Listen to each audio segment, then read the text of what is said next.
It's time for another episode of Rainmaker for Contractors. Interviews and success stories with million-dollar-plus basement waterproofing and foundation repair owners. Discover how they market and grow their companies in today's economy. Hear directly from the most successful leaders in your industry. With your host and Rainmaker for Contractors owner, Bill Crawford. Welcome, everybody, to Rainmaker for Contractors podcast. Today, we have an amazing guest to join us, Hugo D'Esposito. So excited that he's joined us. Hugo, how are you today? I'm great, Bill. Thanks for having me on. Absolutely, absolutely. Hey, let me give you a quick intro, and you could fill in the gaps if I skip anything, right? Sweet. So you started in 1993, the other century, doing residential waterproofing and also serving businesses, just high quality waterproofing. Before this, you did landscape design, build type stuff, right? And this was kind of a transition. But you pretty early on, you got into a closed drainage system, from what I understand. I'd love to hear more about that, where there's just like a complete integration of everything to get the job done right? And let's see, you're serving the New York metro area, different kind of audience and crowd out there. Right. Midwest, all right. And you have 12 consecutive Basement Health Awards, Star Awards, which is pretty cool. And I gotta say something early on. You and I have known we've known each other for over a decade, and I think we were in a meeting for the Basement Health Association probably 6 years ago, and somehow it came out that you don't have one negative review on the internet. Honestly, I didn't believe you. I'm like, dude, I'll find one. And you really didn't, and that is really hard to accomplish. So congratulations to you. I don't know if it's still a thing. Thank you. That's impressive. Am I missing anything? Like, what can you tell me what services you're doing now and anything else that I might have missed in the intro? Sure. So we are a foundation waterproofing and drainage contractor, and we do building facade restoration, sump pump maintenance and diagnostic, water diagnostics, and egress. That's the crux of our business. I'm sure I'm leaving a lot out, but those are the main ones. Those are the main topics. Yeah. So let me, if I could, just start right into this. You're saying a closed drainage system. So what is it, and why is that? Why should the homeowner care that you offer a closed drainage system? This is a long story, and I'm going to try to make it as short as possible. I started my business, and a couple of years later, I found the National Association of Waterproofing Contractors, which turned into the Basement Health Association. And a lot of the guys that would come up and speak, one guy in particular, I'm going to name him, Mike Trotta, would talk about the conditions in the soil and how they came up through the house, or a stacking effect. And he would talk about the fact that we put these drainage systems in and we leave an open gap to allow water to get in from the walls. But what we're doing is we're raising the humidity in the house. So as a basement waterproofing contractor, whether you know it or not, I'm coming into your house to not only resolve the occasional water that you get in the house, but the moisture that you get 365 days a year. So by sealing up the system and doing our best to prevent water from coming through the walls, we're closing the system and we're preventing moisture from coming through the system. Okay. And the homeowner benefits from a closed drainage system because, is it healthier? It is healthier. I'm going to go one step further. From 1947 to 1988, there was a product on the market called Chlordane. This was an insecticide, more of a termite aside. They used it a lot for controlling termites, lawn insects. It's been proven that the material not only is it cancer causing, but it stays within the soil. And with my background, not only as a landscaper, but my dad had a nursery. The product had a very distinct smell, something that you would never forget. And sometimes we're digging in the soil, we're digging outside a house, we're putting in a dry well. I pick up that smell that I remember from back in the in the 80s. Sure. So we know it's there, and I don't want to see a system go in and perhaps bring that product back into the house. Yeah. So there are quite a few benefits to a closed drainage system. That's awesome. Great explanation. And thank you. Good application. Yeah. All right. So let me get back to these no negative reviews. I don't know what you're doing over there, but can you tell me, are there I've studied businesses for a while. I got to think there's some kind of value system at your company. It's not just hey, do A, B, and C, and we'll have outstanding, customer reviews all over the internet. I think there's some kind of a value system, and I think there's probably really well-developed habits and routines with your staff to really, over deliver and wow customers. Can you comment on how you get so many reviews and high quality ones? I think it starts with the guys that I have. I'm blessed to have with me a long time, and they know when we're out there that they're going to treat the home as if it was their house. Especially this year, we've done a lot of meetings. We've actually bought a tent that we set up outside, and it's funny because people pull up thinking it's a testing facility. But no, you can say a restaurant because around here restaurants are closed, but you can meet in the tent. But we're out there and we're talking, and what they do and how they handle it. We treat the home as if it was the customer's home. Yeah. Nice. Awesome. Yeah. All right, and then with high customer reviews, the companies that get great reviews, they have great communication. Is there anything different that you're doing communication-wise with homeowners so that maybe they're comfortable with you, or you avoid problems? Yeah.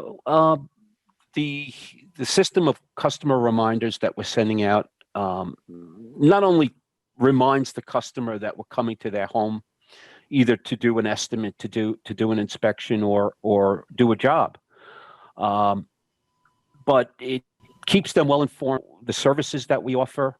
And when I show up I do a lot of sales myself. When I show up, customers are impressed with that. They're impressed with the contact that we have with them. Nice.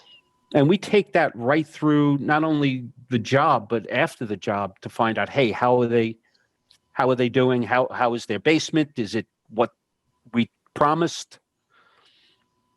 Okay.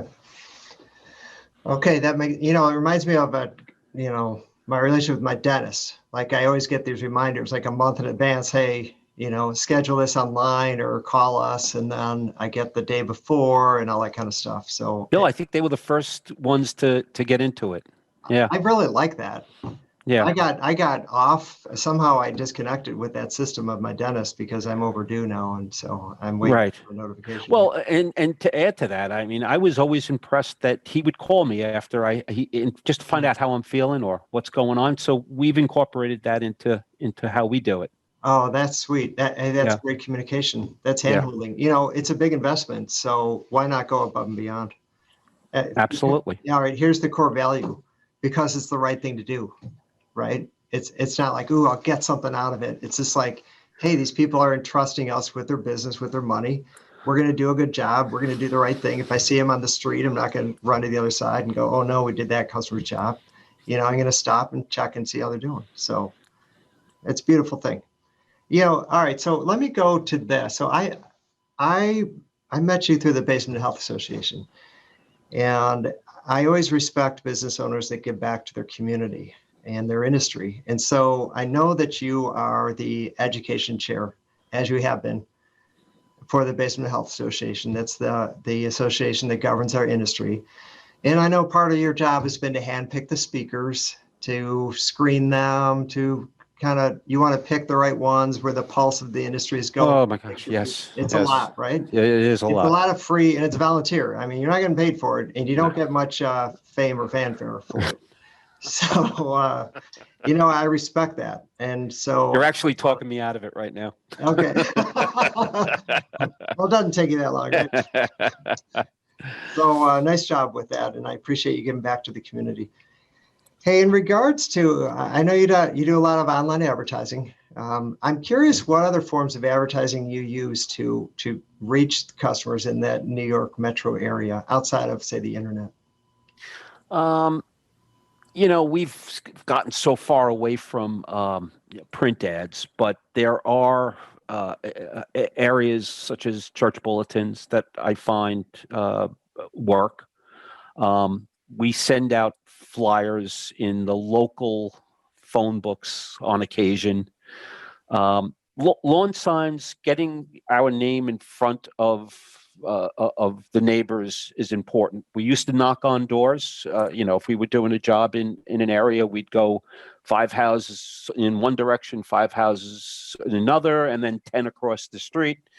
But with the COVID right now, nobody wants you walking up their walk. For sure. Yeah. So I would say lawn signs if you're not using lawn signs, you have to try it. It does get your name out there.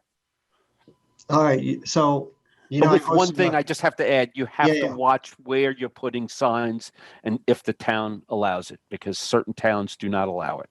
Well, if I could put a context around that. So I hosted a conference a few years back, and I knew you did well with what we call it, sign in the yard, right? And you were the first speaker of the conference, and you talked about how when you're doing a job, you put a sign in the yard and people are walking their dog and they know the people that live there, and they're like, oh, wow, who did your, and a lot of times if a basement's broken in one area on the street, the next 3 houses down are as well, and people trust neighbors. And yeah, so you're kind of saying like you would put the sign in the yard, and then when you did, you'd knock on doors saying like, hey, if we're being too loud or it gets messy, please let us know. There's a number, and we're providing free estimates. So you're not knocking on doors, but you already put the sign in the yard. Yeah. It's difficult to knock on everyone's door, especially myself or another inspector. And the last thing I want is my crews walking around a neighborhood. Right. Yeah. But having a sign out is a good thing. It's grassroots. I'm not in favor of those, we call them bandit signs, where they're on the highway and, they just look like trash or political signs. The ones like on the corner everywhere. Yeah. These are different. They're someone's yard. And they approved it to put it in there. We, generally when we start the job, we put the sign out. We ask the homeowner, and normally they don't have any objections to that. Nice. Yeah. I remember something you said for the conference. You said our number one lead source in December was sign in the yard. Yeah. And that's a pretty, one, it's like a very inexpensive lead, especially if you're talking about like versus Google AdWords. And then 2, it's almost like a referral lead. In fact, I think a lot of them almost are referrals because they know the people, right? Well, we have that grouped in with saw our truck. So they might say that they saw the truck or saw our sign up, or working for the neighbor. Mm-hmm. Okay. Yeah. Well, in light of our pandemic, it's probably a big topic here, but what kind of modifications have you made with the COVID era that we're in? Wow. Where do you start, right? That's a great question. And, getting everyone to wear masks. We've had to hire someone to come in every single morning and do a temperature check on people. Wow. So that's a big thing. But we kind of struggled over the summer when it was getting to 90 degrees and the guys are digging outside and that mask is just falling down off their face. As soon as people saw that, they got alarmed or upset about it. So we had to do training on it and instill it in our guys that this is important. And not only for our customers, but for themselves. we've restricted areas that guys can go in. There was a point where we could only have two guys in a certain area, separating them as much as possible. And I've had to sanitize houses. People were that concerned. I mean, Wow. Especially elderly people. New York's not like, say, Florida or Texas, huh? Like in fact, didn't you shut down? It's a big difference. Big difference. I think 2 months last year you were closed. We were closed March and April, yes. Yeah. Wow. So I'm sorry, April and May, and we started in June. I think we started back on very lightly June 8th. Wow. I think there were big fines for having your truck on the highway. Well, I mean, they called it essential workers, and I guess we were classified as essential workers. But at that point, my family was more important to me than going out and making a buck. Yeah. Nice. Yeah. Hey, speaking of workers, do you some waterproofers like to subcontract out their work? Do you have employees or subcontractors? They're all employees. They're all employees. We don't use subcontractors. Nice. Except an electrician or occasional plumber. Sure. Some specialty thing, one off. Yeah. Got it. Do you do anything to help those employees in the back, kind of like the hardworking, underappreciated workers? Do you do anything to kind of help them feel they're maybe equal and part of the team? Other than a pat on the back? Yes. Sometimes it goes a long way. Yes. You know what? Having these meetings and talking about the jobs that they do is very important to them because they put a lot into it. I can't see all the great things that they do, but I see it in the end. I see it in the reviews. I see when a job goes in, and I'll pick up the phone and call them and say, hey, this job came out great. And I know it was a tricky job. So that goes a long way. Nice. Yeah. Nice. Hey, how did you come across the name A.M. Shield Corp? Like, what's up with that? This goes back to the 80s when, it started in the 80s when I was running a landscaping business, and I was working for a large residential landlord who owned a lot of property. His name was Jerry Goodman. I have to mention his name. He's not with us anymore. And I was doing a structural repair job on his building. And he said, Hugo, you have to come up with a name because I have to go to my tenant and tell him that this company is doing it. And he told me that I should have two initials and a name after that. Really? Yeah. And I remember the date he did it because the next day my daughters were born, and it was Alexandra and Melissa, which is where I got the AM from. And the shield just came out of a logo that I saw on my father's truck at one time back when he had his nursery. So I combined the two. I never knew that. Yeah, it's a great story. And you want to know something? He was a mentor because this goes back to the days before cell phones and before I had an office when you hear the answering machine and spend the night returning the calls to the customers. And I would spend hours on the phone with him, and he would give me business advice, and he was a great mentor. And about 5 years ago, I ran into his daughter, and I told her this story, and she had a tear in her eye listening to it because he was a great man. Yeah. That's awesome. Yeah. That's awesome. Yep. Hey, let's say I'm a new owner in the base waterproofing industry. Maybe I've been selling for another company. Maybe I've been like the head foreman or production manager. I opened my own business. I'm a 2-year-old company. I'd love to be in your shoes. Do you have any advice for a guy in that position? Yeah. How do I get to your size? When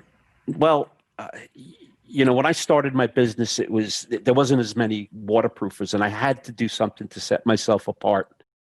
So I joined the NAWSRC, and I picked up so much from the education process. And I think that's why I give back to the association now. But more so meeting the people and hearing from guys that have been in the business for a long time.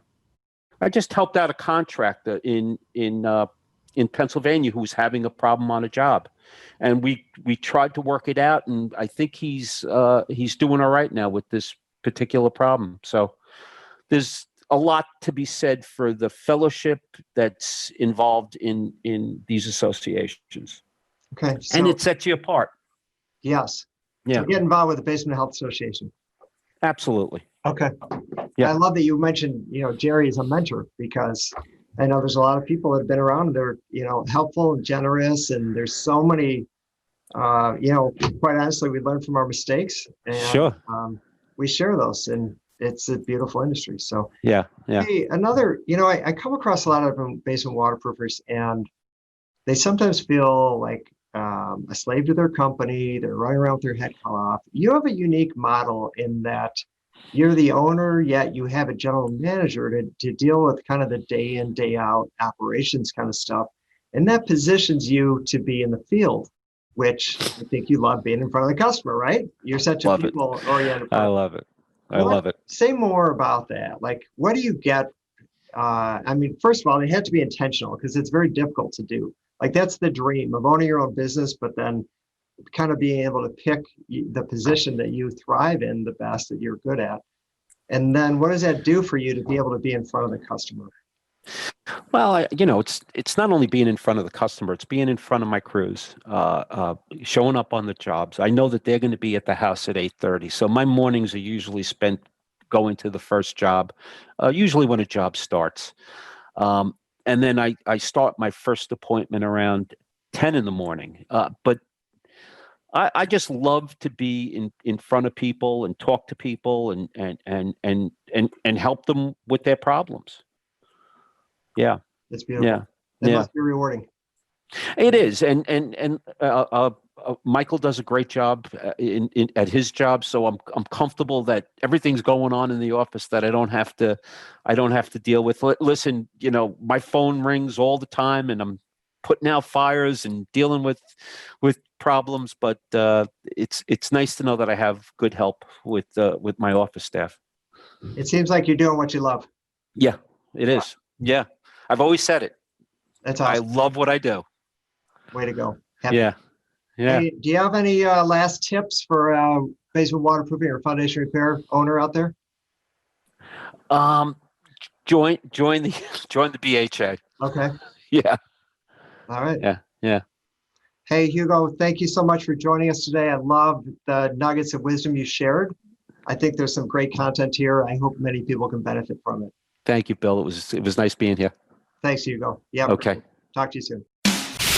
You've been listening to the Rainmaker for Contractors podcast, where basement waterproofing and foundation repair business owners and industry experts share marketing and sales information that helps you reach more customers. Please leave us a review on iTunes or your favorite podcast platform, and get all of our show notes at rainmakerforcontractors.com/podcast.